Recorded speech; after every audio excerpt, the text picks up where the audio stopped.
베드로의 사역에 대해서 묵상해 보도록 하겠습니다.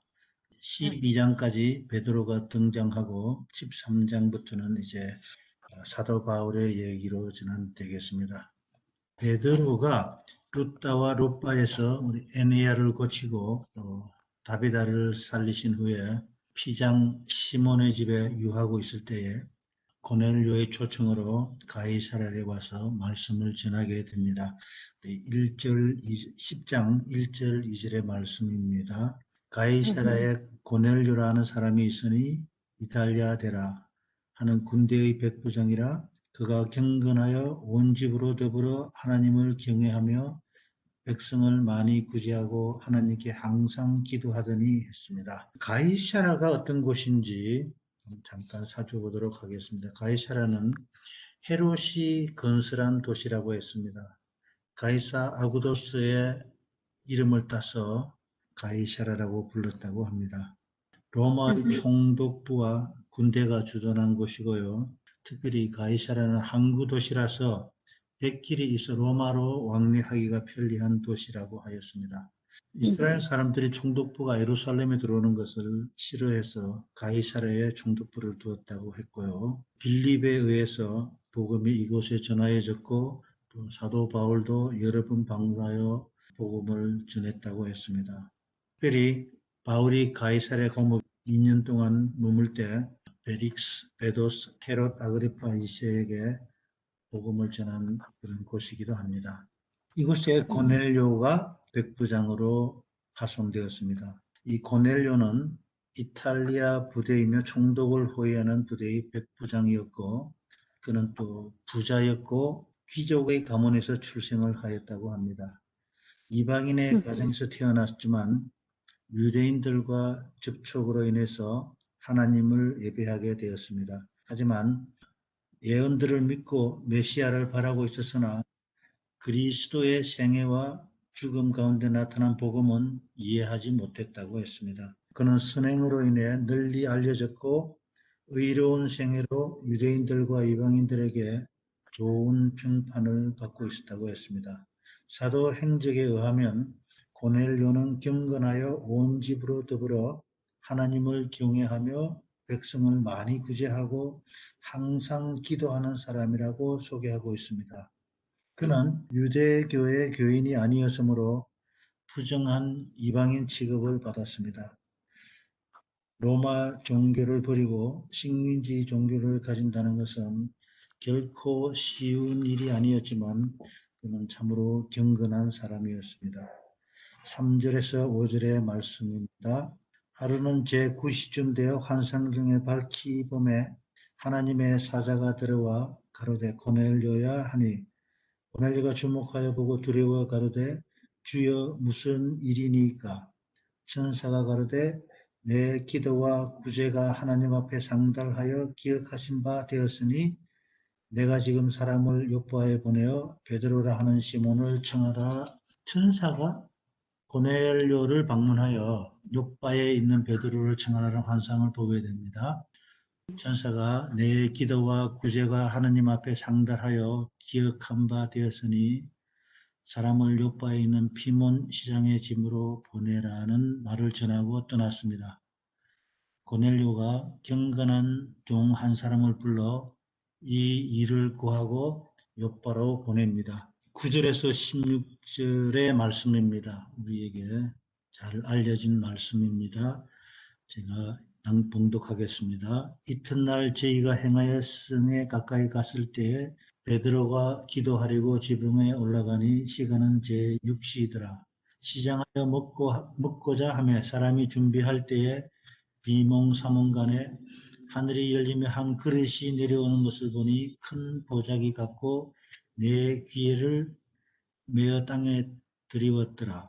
그 안에는 땅에 있는 각색 네발 가진 짐승과 기는 것과 공중에 나는 것들이 있는데 또 소리가 있어 가로되 베드로야 일어나 잡아 먹으라 하거늘 베드로가 가로되 주여 그럴 수 없나이다. 속되고 깨끗하지 아니한 물건을 내가 언제든지 먹지 아니하였사옵나이다 한데 또 두 번째 소리 있으되 하나님께서 깨끗하게 하신 것을 내가 속되다 하지 말라 하더라. 이런 일이 3번 있은 후 그 그릇이 곧 하늘로 올리워 가니라. 그릇에 담겨 있는 부정한 동물은 음식을 말하는 것이 아니고 이방인을 칭하는 것이었습니다. 그 환상으로 베드로는 환상 가운데서 책망과 교훈을 함께 받았습니다. 이것은 그에게서 하나님의 목적적 이방인들도 유대인들과 마찬가지로 구원의 축복의 후사가 될 것을 말함을 깨닫게 됩니다. 또한 하나님의 계획의 범위는 세계적인 것이라서 하나님 보시기에 이방인이나 유대인이나 다 소중하며 또 베드로가 가진 편견이 깨어지는 그런 환상이었습니다. 오래전의 이야기입니다. 제가 교회에 막 출석한 지 얼마 되지 않았을 때 일인데요. 직장 동료가 베드로의 환상 얘기를 하면서 재림 교인들은 음식에 관한 편견이 너무 많다고 그렇게 얘기했습니다. 그때는 저도 그런 줄 알았습니다. 제가 성경에 대한 지식도 짧고 그래서 그런 줄만 알고 받아들였는데 시간이 지나고 제가 말씀을 깨닫고 이해하고 난 후에야 이 말씀이 음식에 관한 얘기가 아니라는 것을 알았습니다.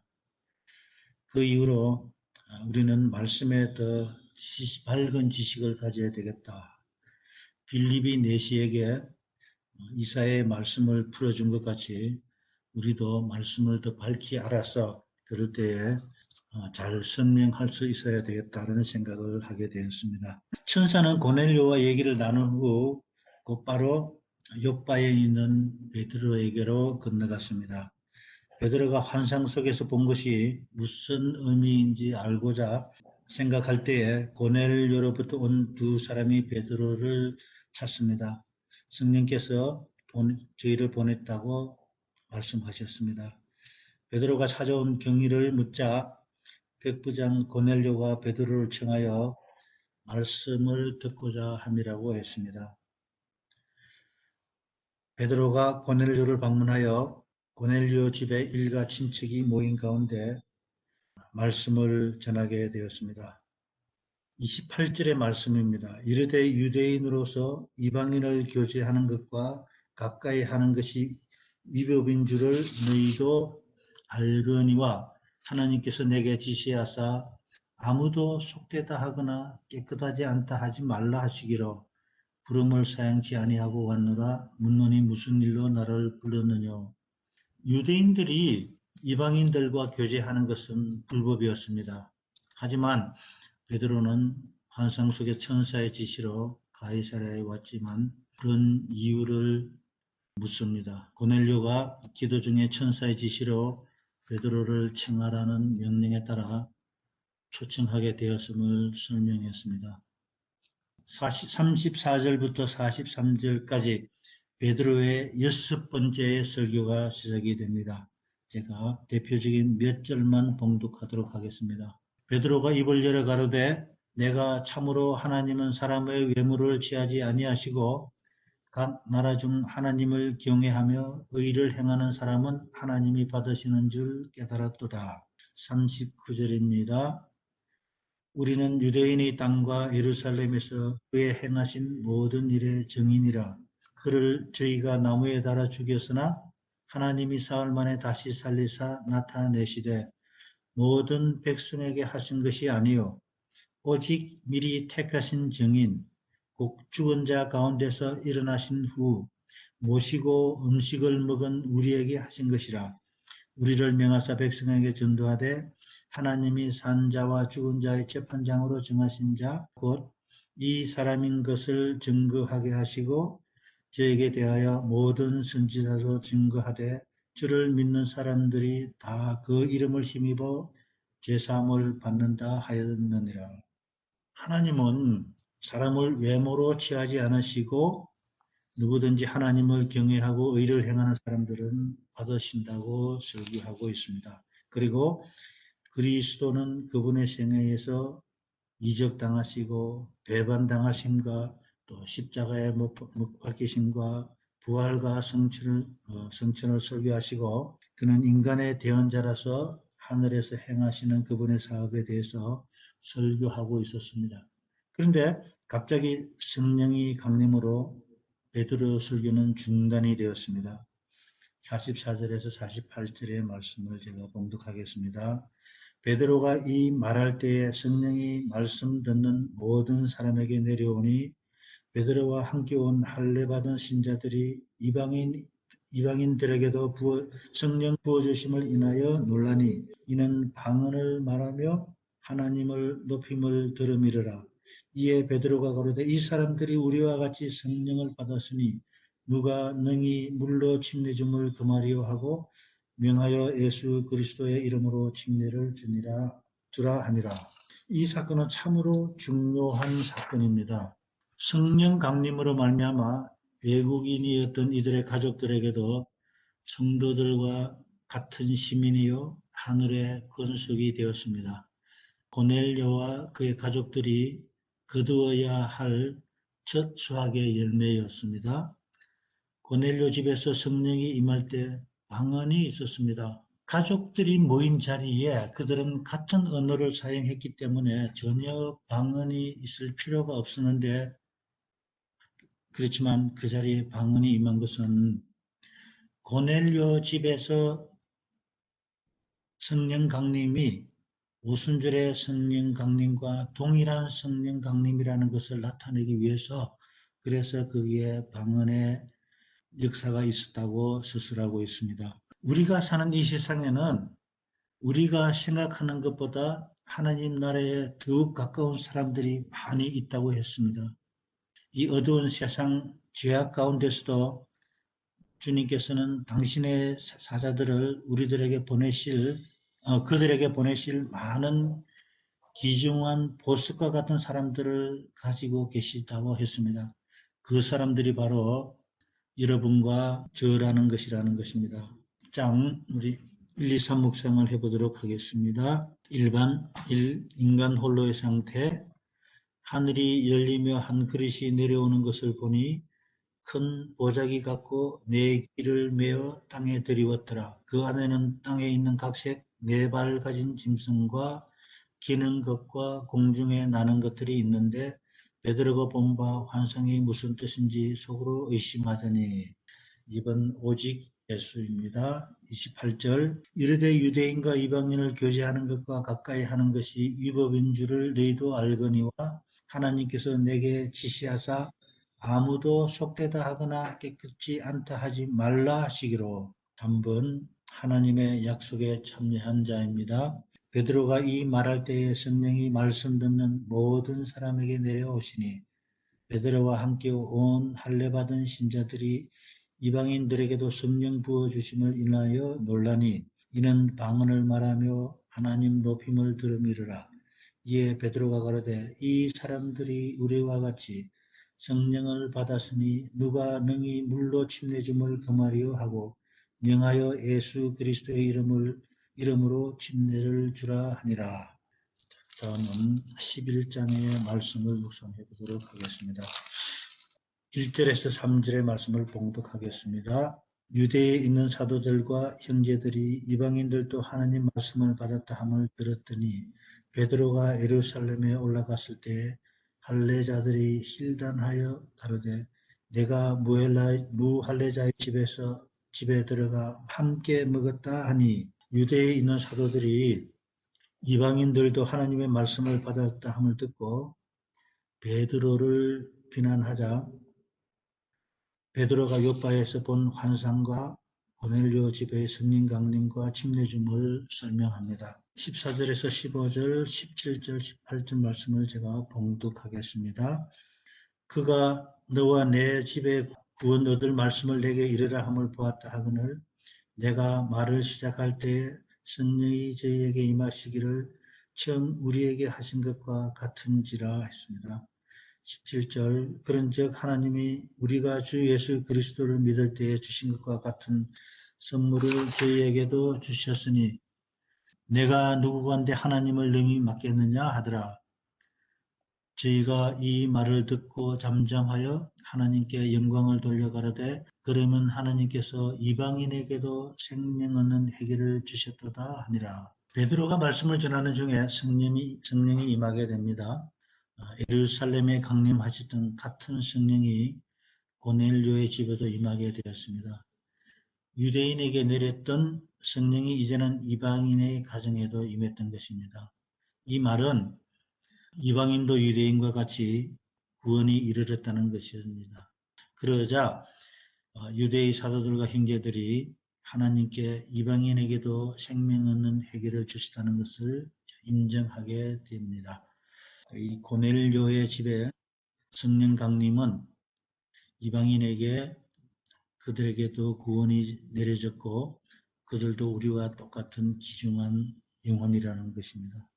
그 다음에 19절에서 20절의 말씀을 제가 봉독하겠습니다. 때에 스데반의 일로 일어난 환란을 인하여 흩어진 자들이 베네게와 구브로와 안디옥까지 이르러 도를 유대인에게만 전하는데 그 중에 구브로와 구레네 몇 사람이 안디옥에 이르러 헬라인에게도 말하여 주매 예수를 전파하니 스데반의 일로 우리 그리스도인들이 인근 지역으로 흩어졌습니다. 그들이 복음을 전할 때에 안디옥까지 가서 복음을 전하게 되었습니다. 믿는 사람들이 수가 많아지자 예루살렘에서 바나바를 안디옥으로 파송하게 되었습니다. 24절에서 27절의 말씀입니다. 바나바는 착한 사람이요 성령과 믿음이 충만한 자라 이에 큰 무리가 죽게 더하더라. 바나바가 사울을 찾으러 다소에 가서 만남에 안디옥에 데리고 와서 둘이 교회에 1년간 모여있어 큰 무리를 가르쳤고 제자들이 안디옥에서 비로소 그리스도인이라는 일컬음을 받게 되었더라. 그랬습니다. 안디옥은 예루살렘에서 북쪽으로 약 500km 정도 떨어졌다 했습니다. 그 다음에 안디옥은 당시에 세계 3대 도시 중에 하나였습니다. 아주 큰 도시였습니다. 무역의 중심지였고 또 휴양지였다고 했습니다. 스데반의 순교 후에 많은 그리스도인들이 안디옥으로 이주하게 되었고 드디어 안디옥에 교회가 탄생을 하고 바나바를 안디옥에 파견하여 안디옥 교회를 섬기게 하였습니다. 믿는 자의 수가 크게 늘어났습니다. 바나바는 조력자가 필요해서 다소로 가서 바울을 불러와 1년간 함께 안디옥 교회를 섬기게 되었고 또 안디옥 교회에서 제자들이 최초로 그리스도인이라 불림을 받게 되었습니다. 안디옥 교회가 처음으로 선교사를 파송하기 시작합니다. 1차, 2차, 3차 선교여행 10년 동안 선교사들을 지원하게 되었습니다. 안디옥 교회가 복음이 아시아에서 유럽으로 이렇게 전파되는 과정에서 마치 전진기지와 같은 그런 역할을 담당했습니다.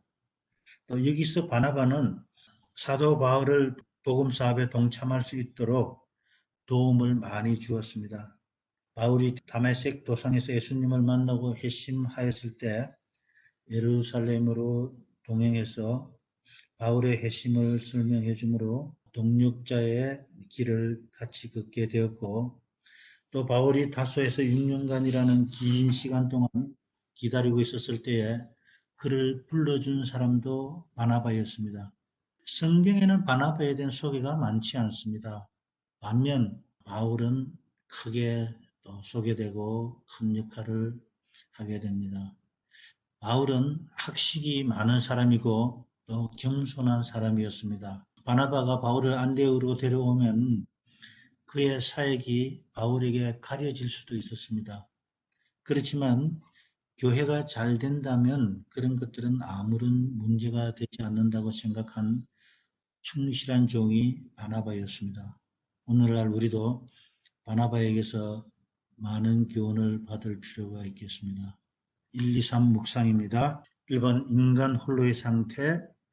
베드로가 예루살렘에 올라갔을 때에 할례자들이 힐난하여 가로되 내가 무할례자의 집에 들어가 함께 먹었다 하니 2번 오직 예수입니다. 성령이 내게 임하사 아무 의심 말고 가라 하시매 15절 내가 말을 시작할 때에 성령이 저에게 임하시기를 처음 우리에게 하신 것과 같이 하는지라. 3번 하나님의 약속에 참여한 자입니다. 17절 그런즉 하나님이 우리가 주 예수 그리스도를 믿을 때에 주신 것과 같은 선물을 저희에게도 주셨으니 내가 누구관대 하나님을 능히 맡겠느냐 하더라. 저희가 이 말을 듣고 잠잠하여 하나님께 영광을 돌려 가로되 그러면 하나님께서 이방인에게도 생명 얻는 회개를 주셨다 하니라. 이어서 12장 말씀을 묵상해 보도록 하겠습니다. 1절에서 4절의 말씀을 제가 봉독하겠습니다. 헤롯 왕이 손을 들어 교회 중 몇 사람을 해하려 하여 요한의 형제 야고보를 칼로 죽이니 유대인들이 이 일을 기뻐하는 것을 보고 베드로도 잡으려 할세 때는 무교절이라 잡음에 옥에 가두어 군사 넷씩인 네 패에 맡겨 지키고 유월절 후에 백성 앞에 끌어내고자 하더라. 헤롯 아그레파 1세가 갈릴리 분봉왕으로 있을 때에 유대계로 개종을 합니다. 유대인의 율법의 의식을 매우 열심히 지켰고 그래서 그리스도인들을 몹시 핍박하고 신자들을 약탈하고 교회 지도자들을 잡아 옥에 가둠으로 유대인들의 갈망을 이루어 주었다고 했습니다. 이때에 요한의 형제 야고보를 옥에 가두고 침례 요한의 목을 베었던 것처럼 야고보를 죽였습니다. 이 일로 인해 유대인들이 크게 기뻐하는 것을 보고 또 베드로도 잡아 옥에 가두게 됩니다. 5절에서 6절의 말씀입니다. 베드로가 옥에 갇히고 교회는 그를 위하여 간절히 하나님께 기도하더라. 헤롯이 잡아내려고 하는 그 전날 밤에 베드로가 두 군사 틈에 두 쇠사슬에 매어 누워 자는데 파수꾼들이 문 밖에서 옥을 지키더니 했습니다. 베드로를 옥에 가두고 16명의 군사들이 철저하게 감시를 합니다. 또 베드로는 두 병사 사이에서 또 양팔에 쇠사슬을 채웠는데 각 사슬은 병사들의 손목과 연결되어 있었습니다. 또 옥문들은 단단히 잠겼으며 또 강문에는 강한 파수꾼들이 지키고 있었습니다. 그리고 그 감옥은 바위를 깎아 만든 감옥이라고 했습니다. 그래서 인간으로서는 탈출이 불가능한 그런 곳이었습니다. 또 전에 베드로가 잡혔을 때 옥에서 탈출한 것을 기억한 헤롯은 이번에는 2중으로 3중으로 감시를 하게 하였습니다. 그때의 7절에서 9절의 말씀입니다. 후련히 주의 사자가 곁에 서매 옥중에 광채가 조요하며 또 베드로의 옆구리를 쳐 깨워 가로되 급히 일어나라 하니 쇠사슬이 그 손에서 벗어지더라. 천사가 가로되 띠를 띠고 신을 들매라 하거늘 베드로가 거들어 하니 천사가 또 가로되 겉옷을 입고 따라오라 한데 베드로가 나와서 따라갈새 천사의 하는 것이 참인 줄 알지 못하고 환상을 보는가 하니라. 베드로의 처형이 예정된 전날 밤 하늘로부터 한 천사가 베드로를 구출하도록 보내심을 받습니다. 천사가 감옥에 들어가 보니 베드로가 누워 있는데 전적으로 실내의 평화스러운 잠을 자고 있었다 했습니다. 베드로가 누워 있는데 전적으로 실내의 평화스러운 잠을 자고 있었습니다. 천사의 지시를 따라 베드로는 옷을 입고 감옥을 나오게 됩니다. 베드로는 꿈을 꾸고 있는 줄 알았다고 했습니다. 이와 같이 거리를 나오게 되자 천사는 호련히 사명을 다하고 사라졌습니다. 베드로는 형제들이 모인 마가 어머니의 집으로 향하였습니다. 로데라는 계집아이가 영접하러 나갔다 목소리를 듣고 달려들어가 베드로의 소식을 전합니다. 하나님께서 그들의 기도를 들으시고 응답하셔서 베드로를 헤롯의 손에서 구원하셨으므로 신자들은 기쁨과 찬양으로 충만하였다고 하였습니다. 18절에서 19절의 말씀입니다. 날이 새매 군사들을 베드로가 어떻게 되었는지 알지 못하여 적지 않게 소동하니 헤롯이 그를 찾아도 보지 못하며 파수꾼들을 심히 신문하고 죽이라 명하니라. 헤롯이 유대를 떠나 가이사랴로 내려가서 가니라. 헤롯이 가이사랴로 내려가서 큰 축제를 베풀어 백성들을 감복시켜 갈채를 받고자 계획을 하였다고 하였습니다. 그래서 21절에 33절의 말씀에 의하면 헤롯이 나를 택하여 왕복옷을 입고 위에 앉아 백성을 효유한데 백성들이 크게 부르되 이것은 신의 소리요 사람의 소리가 아니라 하거늘 헤롯이 영광을 하나님께로 돌리지 아니하고 아니하는 고로 주의 사자가 곧 친히 충이 먹어 죽으니라. 사도행적은 헤롯이 백성들 앞에서 연설할 때에 그 백성들이 크게 소리 지르며 환호하는 그 소리가 마치 예수님을 십자가에 못 박게 하소서, 십자가에 못 박게 하소서라고 미친 듯이 부르짖던 그 사람들의 음성과 같았다고 하였습니다. 하늘 궁정에서 베드로를 구출하기 위해 왔던 그 천사가 헤롯에게는 진로와 형벌을 내리는 사자가 되었습니다. 그 천사가 베드로를 쳐서 잠에서 깨운 것과는 달리 한 왕을 쳐서 그의 교만을 낮추고 전능하신 분의 형벌을 가한 것은 전혀 다른 일격의 일이라고 하였습니다. 랍사게가 희석이에게 와서 참으로 그들을 말로서 굴복시키자 할 때 참으로 하나님을 욕하고 또 비방하였을 때 하나님께서 그들을 처리하는 우리 18만 5천 명이나 되는 군사를 천사를 통해서 처리하는 것을 보았습니다. 여기서도 헤롯이 참으로 하나님을 높이지 않고 교만하여서 자기 자신을 높일 때 하나님께서 그를 쳐서 충이 먹게 하는 장면을 우리가 보고 있습니다. 하늘로부터 온 천사가 진리를 찾는 자를 만나도록 인도하라는 우리 빌립의 경험, 천사의 방문을 받은 고넬료의 경험, 안디옥에서 안전하게 구출된 베드로의 경험은 하늘과 땅과의 밀접한 관계를 보여준다고 했습니다.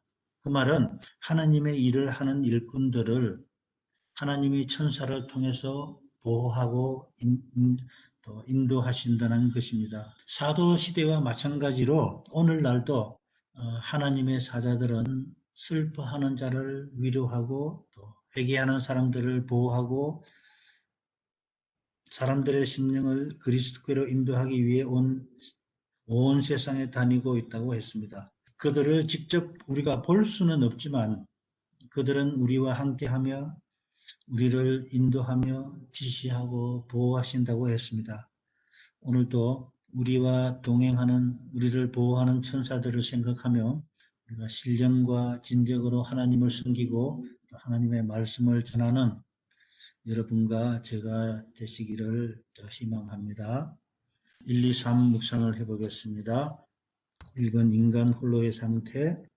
그때 헤롯이 손을 들어 교회 중 몇 사람을 해하려 하여 요한의 형제 야고보를 칼로 죽이니 베드로도 잡으려 할세 때에는 무교절이라. 잡음에 옥에 가두어 군사 네 식인 네 패에 맡겨 지키고 6월절 후에 백성 앞에 끌어내고자 하더라. 2번 오직 예수입니다. 호련히 주의 사자가 곁에 서매 옥중의 광채가 조요하며 또 베드로의 옆구리를 쳐 깨워 가로되 급히 일어나라 하니 쇠사슬이 그 손에서 벗어지더라. 천사가 가로되 띠를 띠고 신을 들매라 하거늘 천사가 또 가로되 겉옷을 입고 따라오라 한대 이에 첫째와 둘째 파수를 지나 성으로 통한 쇠문에 이르니 문이 절로 열리는지라. 나와 한 거리를 지나매 천사가 곧 떠나더라. 3번 하나님의 약속에 참여한 자입니다. 이에 베드로가 정신이 나서 가로되 내가 이제야 참으로 주께서 그 천사를 보내어 나를 헤롯의 손과 유대 백성의 모든 기대에서 벗어나게 하신 줄 알겠노라 하였습니다. 자, 오늘의 말씀 중에는 먼저 고넬료의 환상과 또 성령 강림, 또 가족의 침례를 우리가 기억해야 되겠습니다. 베드로의 환상과 그 환상의 의미가 무엇인지 또 기억했으면 좋겠습니다. 바나바와 안디옥 교회에서 그들이 사역과 그들의 스포트로 1차, 2차 선교 여행을 그들이 스포트했고 또 그로 말미암아 안디옥 교회가 전진 기지로서의 큰 역할을 한 것을 우리가 기억했으면 좋겠습니다. 야고보의 선교, 베드로의 잡힘과 천사의 도움, 그 천사가 오늘날 우리와도 함께 하신다는 것을 기억하셨으면 좋겠습니다. 이로써 오늘 우리 6번째 묵상 시간을 마치도록 하겠습니다. 감사합니다.